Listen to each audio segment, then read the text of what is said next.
Assalamualaikum warahmatullahi wabarakatuh. Jumpa lagi dengan saya Tama dalam Ada Apa Gerangan. Bagaimana kabar kalian? Semoga selalu diberikan kesehatan dan juga rezeki yang cukup. Kali ini dalam segmen Cerita Nina Bobo, di mana saya akan membacakan cerita untuk menemani waktu sebelum tidur kalian. Jadi pas nggak nih uploadnya jam segini? Nah, kali ini kembali cerita dari Bang Hendra Supriyatna tentang kisah masa muda gurunya, yaitu Pak Yanto yang menjadi musyafir keliling Indonesia pada tahun 70-an. Yang belum tahu cerita sebelumnya bisa cek linknya di deskripsi. Gimana? Mulai sekarang? Letakkan gadget kalian, pejamkan mata, ceritanya mulai dari sini.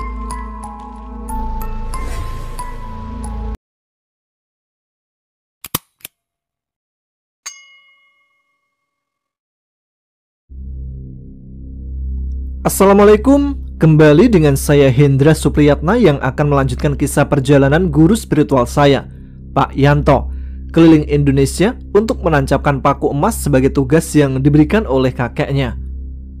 Setelah kemarin Yanto terhenti sebentar di sebuah perkampungan yang ada di Subang karena harus menghadapi teror wewe gombel, selanjutnya Yanto pun terus berjalan sambil terus berzikir dalam hatinya. Selanjutnya Yanto menuju ke arah Gunung Padang untuk bertafakur beberapa hari di atas Gunung Padang, mengikuti titah kakeknya yang ada di pesantren Cirebon. Dengan melakukan perjalanan spiritual mencari jati diri, Yanto jadi lebih paham arti menolong sesama dan arti rasa syukur. Setelah keluar dari pemukiman, nampak dari kejauhan penampakan Gunung Padang yang sangat indah, membuat Yanto tak hentinya bersyukur, karena tinggal selangkah lagi ia akan sampai ke ujung kulon untuk menancapkan paku emas pertama. Tanda tugas Yanto sebagai musyafir di Jawa Barat telah selesai. Lalu tiba-tiba ada bisikan dari kakek Yanto. "Assalamualaikum, Cuk." "Waalaikumsalam warahmatullahi wabarakatuh, Kek."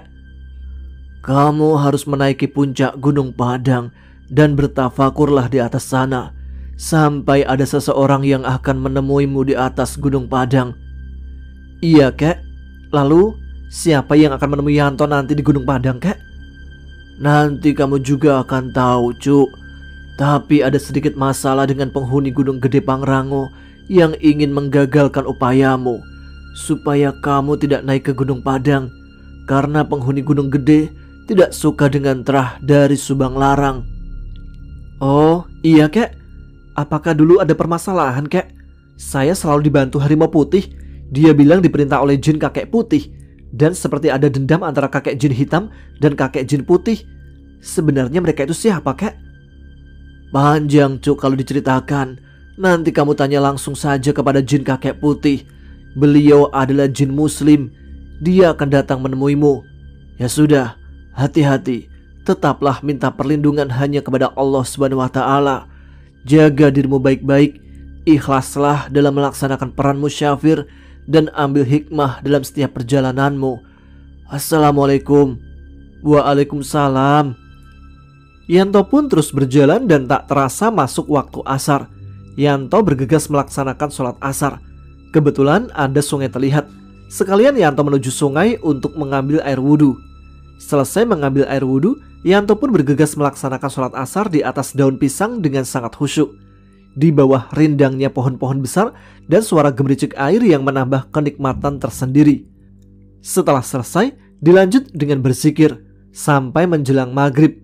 Yanto akan kembali melanjutkan perjalanan setelah melaksanakan sholat isya. Alhamdulillah Gusti, suatu kenikmatan dalam ibadah. Sampai tak terasa sudah sampai waktu isya. Walaupun hanya buka puasa dengan satu kurma, hamba sangat bersyukur atas nikmat ini ya Rob. Setelah berbuka puasa sunnah dan melaksanakan sholat isya, Yanto pun berdiri dan melanjutkan perjalanannya. Sekitar 2 jam lagi menurut perkiraannya, Yanto akan sampai di kaki Gunung Padang. Dan malam itu, Yanto harus sudah berada di puncak Gunung Padang. Tiba-tiba, Yanto merasa ada yang terus mengikutinya dari belakang, karena indera tubuh maupun batin Yanto sangat tajam. Astagfirullah, seperti ada makhluk yang terus mengintaiku. Ya Allah, lindungi hambamu yang hina ini. Benar apa yang menjadi feeling Yanto. Sesosok makhluk dengan mengendap-endap dari satu pohon ke pohon lainnya mengintai Yanto dengan mata merah tajam. Makhluk dengan wujud sebangsa kera seperti sedang memata-matai pergerakan Yanto menuju Gunung Padang. Makhluk itu sangat cepat meloncat dari pohon satu ke pohon lainnya. Kalian jangan sembunyi di belakang, keluarlah. Kalau niatmu baik, saya akan bersikap baik. Tapi kalau niatmu jahat, hadapi saya. Setelah Yanto berucap seperti itu, turunlah sesuatu yang besar dari pohon yang ada di depan Yanto. Dari atas pohon, melompat langsung ke tanah seekor kera putih besar dengan mata merah dan taring yang sangat tajam, berusaha menghalangi jalan Yanto. Apa tujuanmu memata-matai saya? Cepat kau pergi dari sini, atau kau tahu akibatnya kalau kau melanjutkan perjalananmu menuju Gunung Padang. Siapa kau berani menghalangiku? Dan apa maksudmu? Saya kera putih, penjaga perbatasan Gunung Padang. Ini wilayah kekuasaanku. Apa tujuanmu malam-malam ke Gunung Padang? Aku hanya sekedar lewat dan bertafakur, itu saja, tidak lebih. Bohong kau. Aku ditugaskan oleh Aki Hideng untuk menahanmu agar tidak masuk wilayah Gunung Padang. Ada hubungan apa kau dengan Aki Hideng? Aku murid dari Aki Hideng dan aku ditugaskan untuk menghabisimu kalau kamu nekat menaiki Gunung Padang, karena darahmu tercium sebagai darah dari Subang Larang. Saya hanya rakyat jelata, hanya musafir. Jangan kau sangkut-sangkutkan dengan terah ataupun keturunan manapun. Sudahlah, tidak usah kau sembunyikan jati dirimu, manusia. Aku Wanarajaya Gatra akan membalas dendam kepada penghancur Pajajaran. Tunggu, siapa yang menghancurkan Pajajaran? Saya hanya sekedar lewat. Sudah lupa atau kau tidak diajari sejarah oleh leluhurmu? Atau kau sebenarnya tahu dan menyembunyikannya? Yang dulu biarlah berlalu, pasti ada hikmah di balik semuanya. Dan jangan kau berprasangka buruk bahwa Cirebon menghancurkan Pajajaran. Itu semua pasti ada duri di Pajajaran yang mengadu domba. Mengaku juga kau manusia. Benar apa yang dikatakan Guru Aki Hideng. Sekarang saatnya terah dari Subang Larang menerima akibatnya. Kera itu langsung melompat dengan mengayunkan cakar tepat ke arah Yanto. Yanto segera menghindari setiap serangan siluman kera itu. Gerakannya sangat lincah hingga Yanto selalu meleset ketika mau memukul. Karena sangat cepat makhluk itu menghindar, Yanto cukup kewalahan dan dibuat lelah oleh siluman kera itu. Apa cuma segitu kemampuanmu, manusia? Yanto hanya diam dan mengatur nafasnya, karena gerakan kera itu sangat cepat. Saat akan diserang, dia melesat seperti bayangan. Pertarungan terus berlangsung hingga akhirnya kera itu dapat memukul punggung Yanto. Yanto tersungkur ke depan dan nampak keluar sedikit darah dari mulutnya. Baiklah, kalau kau mau berkelahi dengan saya. Yanto duduk bersila lalu membaca doa-doa pemagaran badan, dan seketika raga halusnya langsung keluar dari tubuh hingga mengimbangi kecepatan keras siluman itu. Kejar aku, manusia, kalau kau mampu. Kera itu melesat dari satu pohon ke pohon lainnya dengan cepat, dan Yanto terus mengejarnya hingga jauh dari raga kasarnya.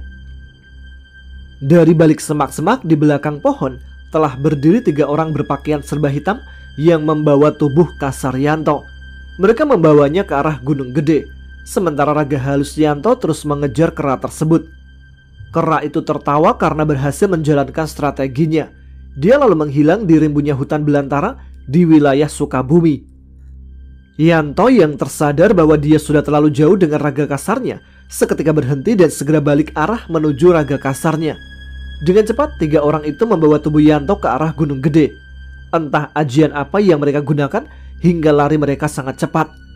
Dan ketika sampai ke Gunung Gede, segera diserahkan tubuh Yanto kepada jin penguasa Gunung Gede, Aki Hideng. Sampurasun Guru. Rampes Jang, cepat kau bawa masuk ke kerajaanku tubuh manusia itu, supaya tidak terdeteksi oleh manusia bodoh yang sedang meraga sukma. Baik Guru, saya izin masuk. Tiba-tiba di kaki Gunung Gede tempat ketiga manusia berpakaian serba hitam itu muncul lingkaran menuju dimensi lain, dan segera ketiganya masuk dengan membawa raga kasar Yanto, lalu lenyap di kaki Gunung Gede. Di tempat lain, Yanto kebingungan dengan raga kasarnya yang sudah tidak ada lagi di tempatnya. Yanto sudah mencari kesana kesini namun tidak menemukan raga kasarnya. Yanto melesat ke atas supaya bisa melihat seluruh hutan dan dia menemukan siluman kera putih tadi. Yanto langsung menghampiri siluman kera tersebut dan langsung menangkapnya. Yanto melesat dan menyerang siluman kera yang bersembunyi dan langsung menghantamkan pukulan tepat ke arah depan tubuh kera tersebut. Namun, dengan sigap kera itu menahannya dan menghindari setiap pukulan Yanto. "Tunggu, apa maksudmu menyerangku, hai manusia? Cepat, kau kembali ke raga kasarku, atau kulenyapkan kau sekarang juga." "Raga apa? Aku tidak tahu." "Ah, jangan pura-pura. Kau licik, Wanarajaya Gatra." "Hah? Wanarajaya? Tunggu manusia, biar ku jelaskan." "Apa yang ingin kau jelaskan?" "Kau sebut tadi Wanarajaya Gatra. Itu adalah saudara kembarku. Aku jelaskan masalah ini. Saya datang dari Kulon, tepatnya Gunung Salak. Tolong kamu jangan terbawa emosi. Itu akan menguras energimu, karena kau hanya raga halus. Biar ku jelaskan semuanya." "Baiklah, aku juga merasakan energi yang ada di badanmu itu energi positif, tidak seperti tadi." "Baik, saya Wanarajaya Sengkala dari Kulon Gunung Salak. Yang kau maksud tadi adalah adikku. Saya datang ke sini ingin melihat adikku. Kami berpisah sangat lama. Dari kecil saya dibawa kakek berjubah putih ke Gunung Salak, sedangkan adikku dibawa kakek hitam ke Gunung Gede. Saya tadi melihat 3 manusia berpakaian serba hitam membawa raga kasarmu ke arah Gunung Gede. Kau tidak akan bisa mendeteksi keberadaan raga kasarmu, pemuda. Kau harus masuk ke dimensi alamku." "Maksudmu, ragaku dibawa ke alam lain?" "Benar, dan aku mencium tubuhmu mirip guruku dari bangsa manusia. Bau tubuhmu seperti Raden Rohmat. Apa kau masih keturunannya?" "Aku dari Cirebon. Jangan permasalahkan siapa leluhurku. Yang penting aku melaksanakan tugas dari kakekku di pesantren." "Baiklah, boleh aku memanggilmu Aden?" "Panggillah apa yang kau suka, Sengkala. Apa yang harus aku lakukan sekarang?" "Baiklah, tunggu sebentar. Saya akan berkomunikasi dengan si Bodas." Kera tadi pun duduk dan bersila memejamkan matanya, lalu bangun kembali, dan tiba-tiba seekor harimau putih besar datang menghampiri mereka berdua. "Assalamualaikum." Sontak dijawab oleh Yanto dan siluman kera. Ternyata mereka semua adalah jin muslim, harimau dan kera. "Apa kau baik-baik saja, Den? Kau sudah mengenal pemuda ini, Bodas?" "Ya, aku sudah mengenalnya. Bahkan dari dia kecil aku terus memantaunya dari jauh. Kenapa kau memanggilku Sengkala?" "Raga kasarku tidak ada di tempat ini saat aku melawan siluman kera Wanarajaya." "Kurang ajar adikmu, Sengkala. Kenapa tidak kau bunuh saja waktu itu? Kau terus menahannya untuk hidup karena kera itu sangat licik." "Bagaimanapun juga dia adikku, Bodas. Aku yang harus memberikan pelajaran kepadanya." "Terus sekarang apa yang harus kita lakukan?" "Kita bicarakan dulu ke Aki Putih di Gunung Salak, biar dia yang akan memberikan arahan." "Iya, saya setuju. Kita ke Gunung Salak dulu. Kalau kita langsung ke Gunung Gede mengambil paksa ragamu, kita semua yang akan celaka." "Baiklah, Aden, naik saja ke punggungku, biar kita cepat sampai ke Gunung Salak. Hei kau Sengkala, cepat buka portal gaib menuju Gunung Salak supaya lebih cepat sampai." Siluman kera itu membacakan ajian-ajian dan keluarlah asap putih melingkar. Yanto segera menaiki harimau dan masuk ke lingkaran yang dibuat oleh siluman kera tadi. Setibanya di kaki Gunung Salak, mereka bertiga pun segera naik ke atas puncak gunung dengan cepat untuk menuju ke tempat jin kakek putih penguasa Gunung Salak. Karena masuk ke dimensi lain, suasana di Gunung Salak berubah seperti kabuyutan di atas puncak. Harimau Bodas merubah wujudnya menjadi manusia berbaju putih. Kini ketiganya sudah berada di depan gapura menuju ke rumah kakek putih. Yanto dibuat terkesima dengan alam sekitar yang sangat asri dan juga bangunan-bangunan di sekitarnya seperti yang ada di zaman kerajaan tempo dulu. Mereka bertiga pun masuk dan mengucapkan salam. Di dalam sudah duduk menunggu kakek-kakek dengan jubah putih. Kakek itu tersenyum dan melambaikan tangannya seolah-olah dia sudah menunggu lama. "Kesini, Jang. Alhamdulillah, datang juga Ujang di rumah kakek." "Bodas, ini rumah kakek putih di alam jin." "Iya, Den. Di sini tempat tinggalku juga dengan sengkalam jaga gunung ini. Mereka bertiga pun duduk di depan rumah atau pendopo dan mengucapkan salam kepada kakek berjubah putih. Kakek itu lalu tersenyum memandang ke arah Yanto.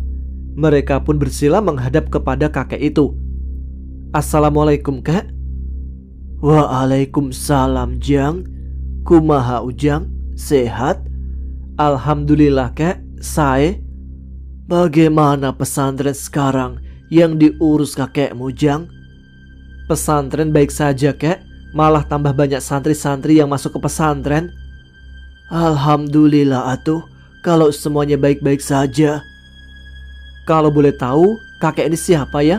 Dan apa tujuan kakek membawa saya ke sini melalui si Bodas? Kamu disuruh kakekmu untuk berkelana, kan, Jang? Jadi sebelum berkelana keluar Jawa atau keluar dari Jawa Barat, kamu sudah terbiasa dengan hal seperti ini. Raga kasarmu masih ditahan oleh Aki Hideng di Gunung Gede. Tak mudah menembus ke kerajaannya. Perlu strategi. Kalau kamu paksakan langsung ke Gunung Gede, kamu bisa tinggal nama, Jang. Jadi apa yang harus saya lakukan, Kek? Saya juga harus mengambil raga kasarku dan melaksanakan tugas dari kakek. Sabar dulu, Jang Kasep. Iya, kita teh berada di alam Aki, alam bangsa jin jeung bangsa lalembut. Jadi tak bisa sakahayang Ujang langsung ke Gunung Gede.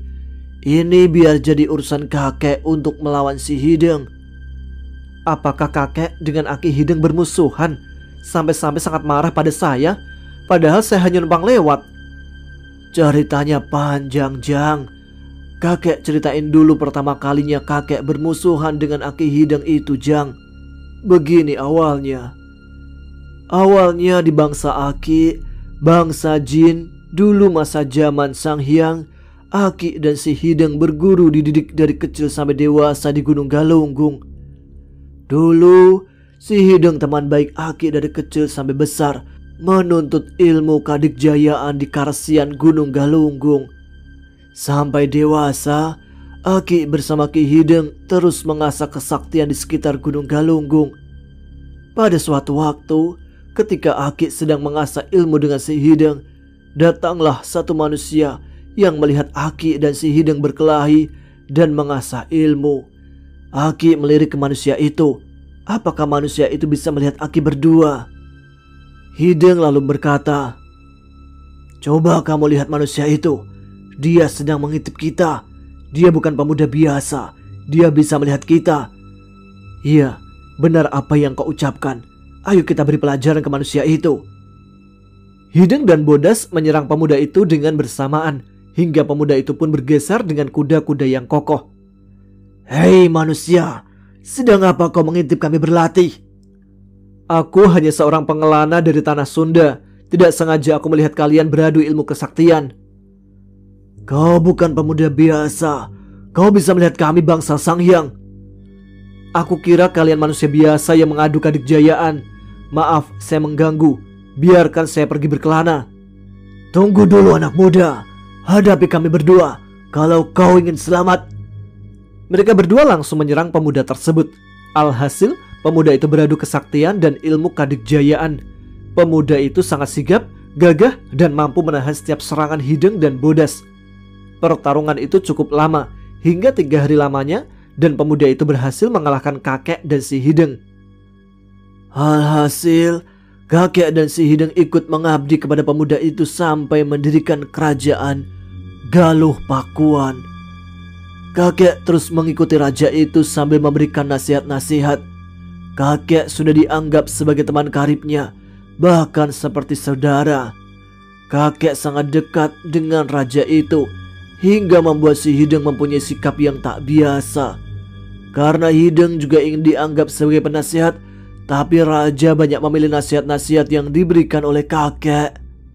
Karena amarah itu, si Hideng jadi pribadi yang licik dan jahat karena hawa nafsunya.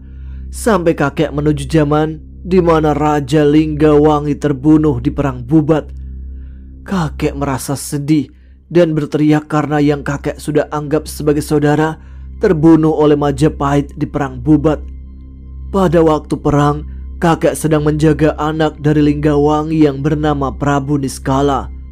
Kakek disuruh menjaga kerajaan serta anak Prabu Linggawangi tersebut.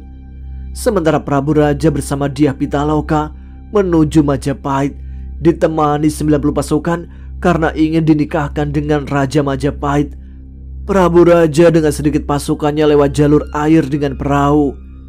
Setibanya di daerah Majapahit, Prabu Raja Linggawangi dihadang oleh pasukan Gajah Mada. Gajah Mada membabi buta, membunuh semua orang dari Galuh yang hanya berjumlah sedikit. Karena Prabu pikir dia ingin menikahkan anaknya dengan Raja Majapahit, bukan untuk berperang. Tapi mereka semua mati, termasuk istri kakek juga mati yang menjaga Neng Dyah Pitaloka. Dari situlah kakek terus menjaga Prabu Niskala serta memberikan nasihat dan mendidiknya agar menjadi raja bijak dan adil. Kakek terus menjaga hingga Prabu Siliwangi Pamanah Rasa. Kakek masih bersama Si Hideng, tapi watak Si Hideng berubah menjadi licik dan jahat. Pamanah Rasa memiliki istri-istri. Yang pertama Nyai Ambetkasih, Nyai Subang Larang, dan Kentring Manik. Aki sebagai penasihat raja, dan Aki sudah dianggap kakek sendiri oleh Pamanah Rasa. Hingga Pamanah Rasa membisikkan kepada kakek untuk menjaga terah Subang Larang, sedangkan Si Hideng menjaga terah Kentring Manik.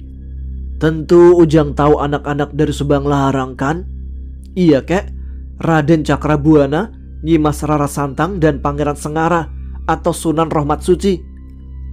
Kakek menjaga 3 anak itu diperintah oleh Prabu Siliwangi, sedangkan Si Hideng dari keturunan Nyimas Kentring Manik, yaitu Pangeran Surawisesa yang dididik oleh Si Hideng untuk berbuat licik dan bengis. Disitulah kami pun bertengkar karena berbeda pendapat dan berbeda segalanya. Aki disebut Aki Bodas, sementara dia disebut Aki Hideng. Oh iya kek, alhamdulillah saya jadi tahu sejarahnya kenapa Aki Hideng berbuat seperti itu hingga dendam kepada saya. Karena darah Ujang mengalir darah Subang Larang ke Nyimas Rara Santang, turun ke Sunan Gunung Jati Cirebon, dan seterusnya. Tapi saya nggak mau disebut keturunan kek, karena keturunan tidak menjamin watak dan kepribadian yang mirip leluhurnya. Saya mah cuma rakyat jelata Ki. Betul Jang, bangsa Aki mah tahu bau badan manusia yang terah si A dan terah si B. Sekarang yang jadi masalahnya kek, bagaimana dengan raga kasarku yang dibawa ke Gunung Gede? Itu biarlah jadi urusan kakek. Kita sesama muslim wajib saling membantu. Biar jadi urusan kakek. Bodas, Senggala, kerahkan pasukan kalian menuju ke Gunung Gede. Pangestu Aki. Si Bodas kembali ke wujud harimau putih dan mengaum sangat keras. Yanto pun berdiri dengan kakek putih menuju keluar pendopo. Dan alangkah kagetnya dia melihat ribuan harimau sudah berada di luar pendopo, disusul ribuan siluman kera berkumpul seperti akan terjadi sesuatu yang besar. Dan mereka dikagetkan dengan datangnya siluman macan hitam yang sangat besar menuju ke kakek putih. Kakek putih memberikan salam kepadanya. Harimau hitam besar itu mengomandoi semua pasukan harimau karena dia adalah rajanya siluman harimau. Bodas pun duduk menghormati macan hitam tersebut. Bodas, apa kau sudah siap?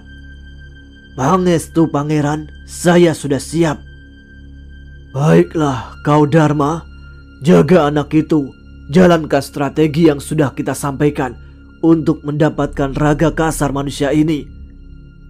Pangestu pangeran, saya akan bersama anak ini dan menjalankan strategi. Bagus, ayo cepat.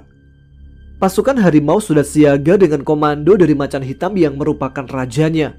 Yanto, Bodas, dan kakek akan ambil jalan lain, sementara pasukan harimau akan menggempur dari depan. Jang, ikuti arahan kakek. Ini strategi macan hitam dan kakek. Kita bertiga ambil jalur lain menuju Gunung Gede dengan memutar ke arah Sunda Kalapa menuju Purwakarta. Kita serang dari situ. Ujang nanti masuk ke dalam mencari raga Ujang. Siap kek. Mereka bertiga melesat dengan memutar arah, sementara pasukan harimau dan kera mengarah ke depan menuju Gunung Gede, menggempur dari depan istana.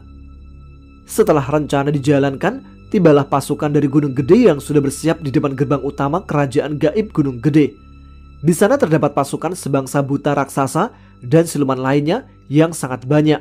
Juga ikut andil sekutunya yaitu siluman ular blorong yang membantu Aki Hideng untuk menggempur Pangeran Macan Hitam dan sekutunya. Pertempuran pun tak terelakkan di depan gerbang utama. Mungkin saja ada yang dendam antara jin putih dan jin hitam. Yanto yang memutar arah ke belakang segera masuk bersama Harimau Bodas dan Aki Putih. "Jang, kakek tahu jalan rahasia menuju area dalam Gunung Gede agar kita cepat sampai ke dalam kerajaannya." "Iya kek, saya ikut strategi kakek. Pasti kakek lebih paham."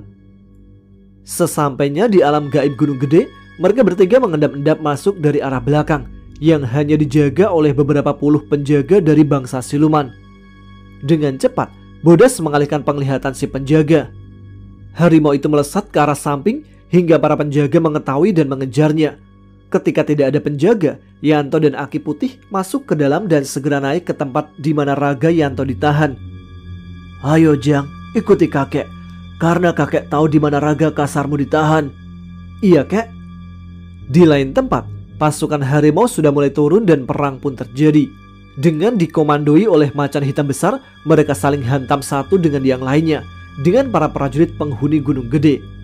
Tak mau kalah, ribuan siluman ular masuk dan menghantam para siluman harimau. Ratu Ular pun memerintahkan untuk menyerang. "Nyai, saya ke atas dulu. Sepertinya si Aki Bodas masuk perangkap kita. Saya tahu kalau dia akan mengambil jalan lain. Saya yang akan menghadapinya." "Baik Ki, biar saya hancurkan penyerang dari depan dengan ribuan anak buahku. Aki laksanakan tugas yang telah kita strategikan." Aki Hideng melesat menuju ke area penahanan tempat raga kasar Yanto berada. Setelah Aki Bodas dan Yanto masuk, mereka menemukan raga kasar Yanto ditahan dan dijaga oleh 3 panglima besar Gunung Gede. "Menyingkirlah kalian, atau akan kubuat kau jadi pepes dibalut daun pisang." "Aki-aki ini tidak berubah. Kalau kamu bisa, silakan ambil." Dengan cepat kakek putih melesat ke arah sang panglima. Namun sebelum memukul panglima itu, Aki Hideng sudah muncul dan menahan serangan Aki Putih. "Lawanmu adalah aku, Aki Bodas. Datang juga kau, Aki-aki." "Sudah lama rasanya tidak mengasah ilmu denganmu. Kau ingat saat kita dulu di Galunggung? Aku yang terus menang melawanmu. Sekarang apa ada kata-kata terakhirmu, Aki Bodas?" "Kegelapan akan kalah dengan cahaya. Ingat itu, Hideng." Aki Hideng ancang-ancang akan menyerang dengan tongkatnya. Perkelahian pun terjadi antara Aki Hideng dan Aki Bodas. Sementara Yanto yang terdiam karena melihat pertempuran hebat itu, tiba-tiba diserang oleh 3 panglima Gunung Gede. Mereka menendang dada Yanto hingga dia terpental ke belakang. "Hei manusia, hadapi kami bertiga kalau kau ingin ragamu kembali." "Baiklah, kalau itu maumu." Yanto pun berdiri berhadapan dengan ketiga panglima besar Gunung Gede. Sementara pertarungan Aki Hideng dan Aki Bodas masih imbang dan saling mengadu kesaktian. Yanto segera melesat dan mengarahkan tendangan ke arah ketiga panglima tersebut. Namun mereka dengan lincah menghindari tendangan Yanto. Salah satu panglima memukul punggung Yanto hingga dia terjatuh ke depan, kemudian langsung ditendang ke belakang hingga terpental. Mereka bertiga tertawa melihat Yanto terkulai lemas dan mengusap darahnya yang keluar dari mulut. Tiba-tiba Harimau Bodas datang dan langsung menghantam satu panglima sampai terpental ke belakang. "Kamu tidak apa-apa, Den?" "Saya baik-baik saja." Yanto pun bersila sambil memejamkan mata, seperti akan mengeluarkan sesuatu. Lalu muncullah tongkat di tangan Yanto dari Gunung Jati dan melesat ke arah ketiga panglima tersebut. Dengan satu pukulan dari tongkat itu, terpentallah ketiga panglima dan darah keluar dari mulut mereka. "Sialan, bocah ingusan membawa tongkat itu." "Kenapa? Kamu takut, Hideng?" Seketika lompatan harimau putih menghantam ketiga panglima dan goresan cakar tajam merobek isi perut ketiga panglima itu hingga mengeluarkan asap dan terbakar. Sementara itu, Yanto melemparkan tongkatnya ke Aki Bodas dan ditangkap olehnya. Pertarungan pun kembali terjadi antara Aki Hideng dan Aki Bodas yang kali ini menggunakan tongkat. Hantaman keras mengarah ke tongkat Aki Hideng hingga patah dan langsung menghujam ke dadanya hingga terjatuh dan kesakitan. "Menyerahlah kau Hideng." Aki Hideng terdiam sambil tertawa menyindir ke arah kakek putih. Tiba-tiba dia melemparkan sesuatu hingga mengeluarkan asap tebal dan menghilang. Aki Bodas hanya tersenyum dan cepat-cepat menyuruh Yanto masuk ke raganya. "Cepat kau masuk, Jang, ke ragamu." Iya kek." Yanto dengan membaca doa tertentu melesat masuk ke raganya dan seketika itu Yanto terkulai lemas karena terkuras energinya. Dia langsung dibawa oleh Harimau Bodas menuju ke arah Gunung Padang. Sementara itu, pertempuran di gerbang utama membuat pasukan ular melarikan diri. "Hentikan, kita telah selesai. Ayo semuanya mundur," ucap macan hitam yang merupakan raja siluman harimau dan macan di Jawa Barat. Setelah sampai di puncak Gunung Padang, Aki Bodas memberikan energi ke Yanto hingga dia pulih kembali dan langsung membuka portal ke alam manusia agar Yanto kembali ke alamnya. "Jang, terima ini sebagai simbol dari Pajajaran. Aki menyerahkan kepadamu untuk menjaganya sebagai simbol dan budaya. Dulu kujang ini ada 3. 1 Aki sudah berikan kepada kamu dan 2 lagi Aki berikan kepada keturunan yang lainnya." "Iya kek, terima kasih." "Ingat Jang, ini hanya simbol. Pusaka ini tidak ada kekuatan. Kekuatan hanya milik Allah Subhanahu wa Ta'ala. Dan Aki sudah diamanahkan oleh Pamanah Rasa untuk memberikan ini kepada keturunannya yang punya jalan lurus.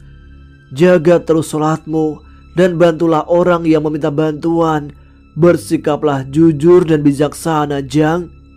"Iya Ki, hatur nuhun pisan." "Ya sudah, Aki sudah membuka portal ke alam ujang. Nanti akan berujung di atas Gunung Padang." "Iya Ki, nuhun." "Maung Bodas, kau sudah kuanggap sebagai temanku. Terima kasih."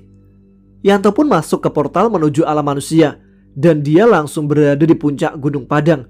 Yanto pun bertafakur selama 3 hari di puncak Gunung Padang dengan beralaskan batu-batu.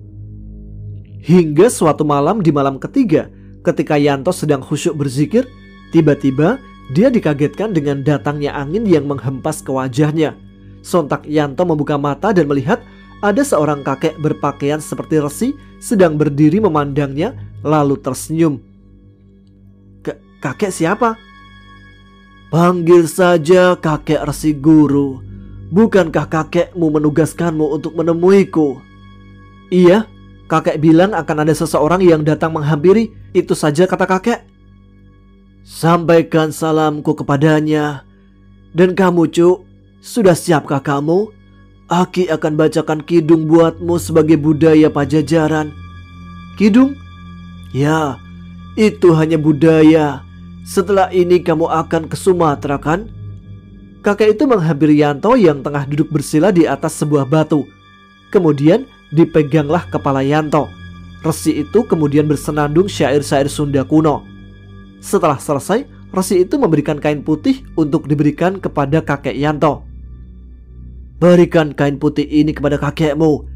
Teruslah kamu berjalan dengan cahaya kebenaran, cahaya ilahi." Dengan bersenandung syair-syair Sunda, kakek itu pun menghilang bersama datangnya kabut dan mengucapkan salam kepada Yanto. "Jaga dirimu, jaga hawa nafsumu. Teruslah berjalan di jalan cahaya ilahi Robbi. Assalamualaikum, sampurasun, Cuk." Yanto pun berdiri melihat kain putih dan memasukkannya ke tas yang berisi baju. Tak terasa subuh pun datang. Yanto melaksanakan sholat subuh dan langsung melanjutkan perjalanan ke ujung kulon untuk menancapkan paku emas. Sebelum ke ujung kulon, Yanto dikagetkan dengan bisikan dari kakeknya. "Assalamualaikum, Cuk." "Waalaikumsalam, Kek." "Bagaimana? Kamu sudah bertemu dengan kakek-kakek berpakaian seperti resi?" "Iya, sudah, Kek." Yanto dipegang kepalanya oleh kakek itu, lalu dia membacakan syair-syair Sunda kuno dan menitipkan kain ini untuk kakek. "Iya, Cuk, lanjutkan perjalananmu. Sebelum meninggalkan Cianjur, kamu pergilah dulu ke makam Raden Arya Wiratanudatar.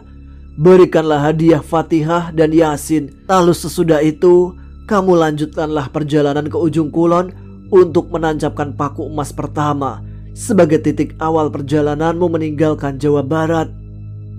Iya kek, akan Yanto jalankan. Ya sudah, jaga dirimu tetap berjalan di jalan Allah dan teruslah berzikir. Assalamualaikum. Waalaikumsalam.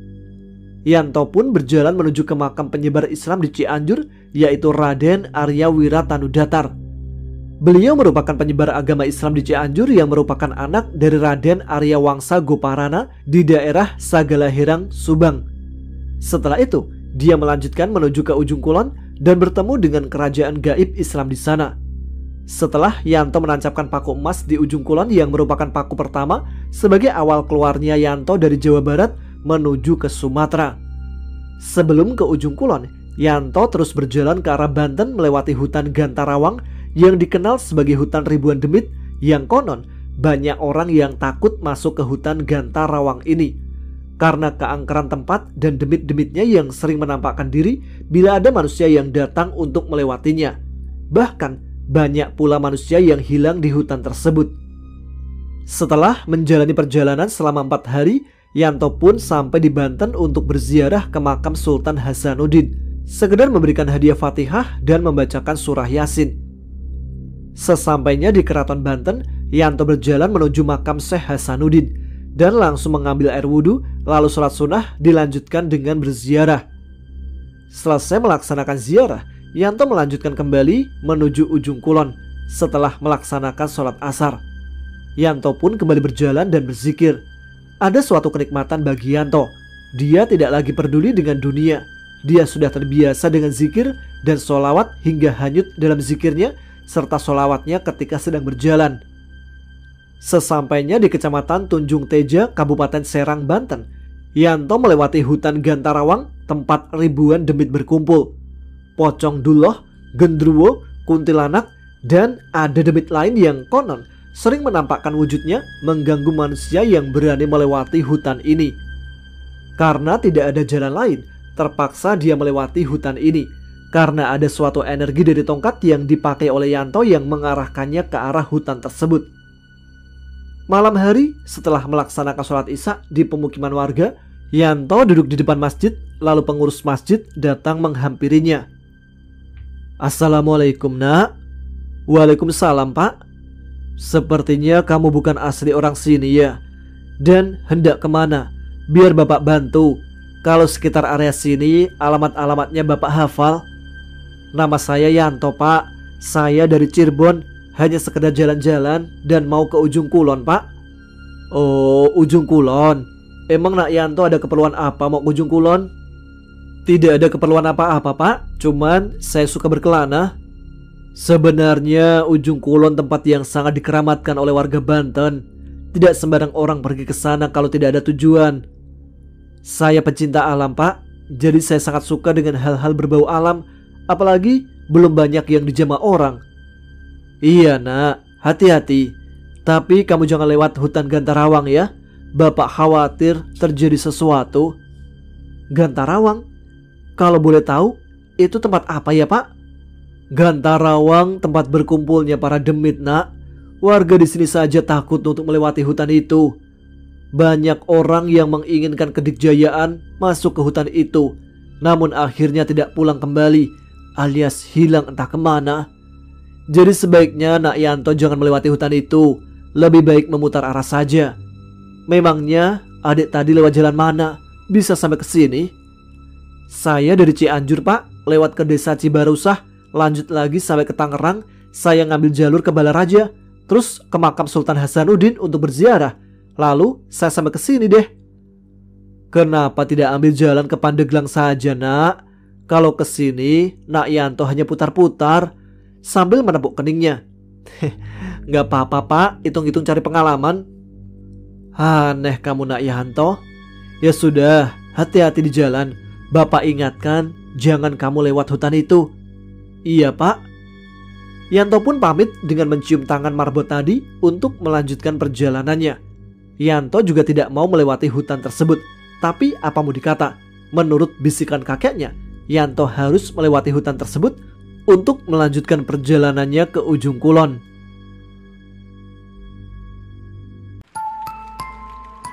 Demikian cerita Nina Bobo kali ini. Kita lanjutkan cerita Pak Yanto menuju ke ujung kulon pada episode selanjutnya. Ada rintangan apa saja ketika melewati hutan Gantarawang? Apakah ketemu pocong duloh?